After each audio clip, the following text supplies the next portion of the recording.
Selamat pagi semuanya. Jadi di video kali ini kita akan membahas tentang fungsi dan kedudukan bahasa Indonesia. Sebelumnya izinkan saya memperkenalkan diri. Nama saya Indriani Laurencia Burutarigan dengan NIM tertera di PowerPoint.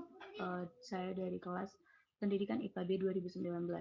Jadi adapun tujuan pembuatan video ini adalah untuk memenuhi tugas ujian tengah semester mata kuliah Pendidikan Bahasa Indonesia. Langsung saja, ada beberapa cakupan materi atau submateri yang akan kita bahas dalam video ini, yaitu tentang sejarah bahasa Indonesia, kedudukan bahasa Indonesia, fungsi bahasa Indonesia, dan juga fungsi bahasa secara khusus. Jadi, langsung saja kita ke materi yang pertama, yaitu berkaitan dengan sejarah bahasa Indonesia. Jadi, awal penciptaan bahasa Indonesia sebagai jati diri bangsa bermula dari Sumpah Pemuda pada tanggal 28 Oktober pada tahun 1928. Pada Kongres Nasional kedua di Jakarta, dicanangkanlah penggunaan bahasa Indonesia sebagai bahasa untuk negara Indonesia pasca kemerdekaan. Jadi, bahasa Indonesia yang kita gunakan itu berasal dari bahasa Melayu yang dituturkan di Riau. Ada beberapa alasan kenapa bahasa Indonesia itu didasarkan dari bahasa Melayu Riau.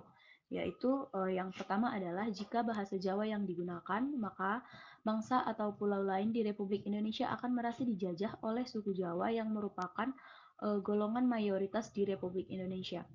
Selanjutnya, bahasa Jawa jauh lebih sulit untuk dipelajari dibandingkan dengan bahasa Melayu Riau. Alasan yang lain adalah karena penggunaan bahasa Melayu bukannya hanya terbatas di Republik Indonesia saja. Jadi, pada tahun 1953, Purwo Darminta mengeluarkan kamus bahasa Indonesia yang pertama. Jadi di situ tercatat jumlah kata dalam bahasa Indonesia mencapai 23.000. Namun berbeda dengan sekarang ya, sampai saat ini sudah ada 590.000 kata di berbagai bidang ilmu dan 78.000 kata umum. Yang selanjutnya kita akan membahas tentang kedudukan bahasa Indonesia. Jadi kedudukan bahasa Indonesia yang pertama adalah sebagai bahasa nasional atau sebagai bahasa persatuan. Hal ini tercantum dalam Sumpah Pemuda pada tanggal 28 Oktober 1928. Ini berarti bahwa bahasa Indonesia berkedudukan sebagai bahasa nasional negara. Dalam kedudukannya sebagai bahasa nasional, bahasa Indonesia memiliki fungsi, yaitu adalah sebagai identitas nasional, sebagai alat perhubungan, dan sebagai alat pemersatu bangsa. Kedudukan bahasa Indonesia yang kedua adalah sebagai bahasa negara. Bahasa Indonesia sebagai bahasa negara artinya bahasa Indonesia adalah bahasa yang resmi. Oleh karena itu, bahasa Indonesia harus digunakan sesuai dengan kaidah, tertib, cermat, dan masuk akal. Jika menggunakan bahasa Indonesia harus lengkap dan baku. Tingkat kebakuan bahasa Indonesia sendiri diukur dengan aturan kebahasaan dan logika pemakaian. Bukti penggunaan bahasa Indonesia sebagai bahasa negara ada di dalam Naskah Proklamasi Kemerdekaan Republik Indonesia tahun 1945.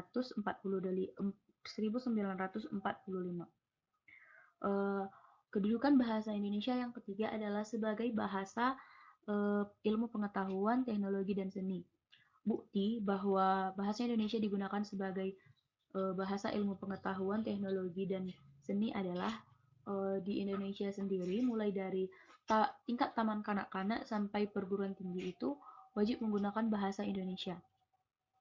Untuk beberapa hukumnya itu sudah jelas, mulai dari Undang-Undang Dasar tahun 1945, Undang-Undang Nomor 20 tahun 2003 tentang Sisdiknas, Permen Nomor 22 tentang Standar Isi sampai dengan SK Dirjen Dikti Nomor 43 tahun 2006 tentang mata kuliah pengembangan kepribadian.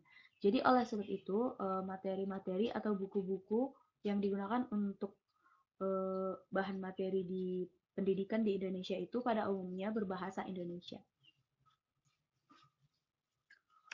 Selanjutnya adalah fungsi bahasa Indonesia. Jadi bahasa Indonesia memiliki dua fungsi utama, yaitu sebagai bahasa nasional dan sebagai bahasa negara. Sebagai bahasa nasional, bahasa Indonesia berfungsi sebagai yang pertama adalah sebagai identitas nasional. dibuktikan dengan digunakannya bahasa Indonesia dalam bulir-bulir Sumpah Pemuda dan juga sebagai identitas nasional. Para duta besar, para menteri luar negeri, termasuk presiden sekalipun, wajib menggunakan bahasa Indonesia ketika mereka berpidato untuk merefleksikan kepentingan nasional Indonesia. Yang kedua adalah sebagai lambang kebanggaan bangsa. Hal ini dibuktikan dengan masih digunakannya bahasa Indonesia sampai saat ini. Yang ketiga adalah sebagai alat komunikasi yang dibuktikan dengan digunakannya bahasa Indonesia dalam berbagai macam media komunikasi yang misalnya adalah televisi, radio, koran, dan lain sebagainya. Yang keempat adalah sebagai alat pemersatu bangsa. Dibuktikan dengan digunakannya bahasa Indonesia sebagai alat pemersatu bangsa dari berbagai suku, agama, ras, adat istiadat, dan budaya. Jadi melalui bahasa Indonesia ini, walaupun berbeda suku ataupun berbeda bahasa sukunya, mereka masih dapat berbicara dengan lancar menggunakan bahasa Indonesia. Sebagai bahasa negara, bahasa Indonesia berfungsi sebagai yang pertama bahasa resmi kenegaraan. Dibuktikan dengan digunakannya bahasa Indonesia dalam naskah proklamasi kemerdekaan Republik Indonesia pada tahun 1945.